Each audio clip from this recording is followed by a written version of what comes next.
Good evening. Today is November the 11th. Welcome to ICS News. I'm He Jian.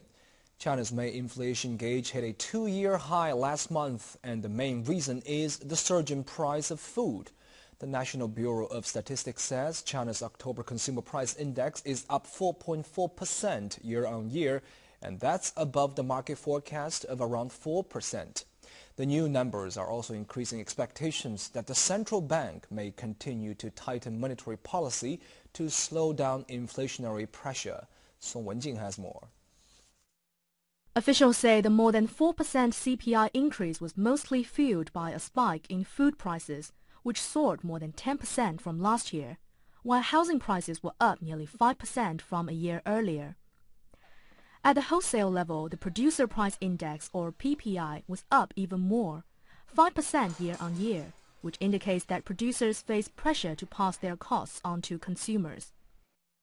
The National Bureau of Statistics says natural disasters and imported inflation are not the only things pushing food prices up. Loose domestic liquidity and speculation have contributed as well. A spokesman says pressure from food prices and macroeconomic controls are increasing, and it is difficult to keep inflation below 3% for the year as the government wants. Analysts say the food price increase also comes amid concern that the U.S. Federal Reserve's latest monetary loosening could add to inflation pressure here. Some countries have launched a new round of loose currency policies that pushes up the prices of raw materials and agricultural goods and increases the liquidity of the market. The new situation will influence China's domestic economic development and goods prices.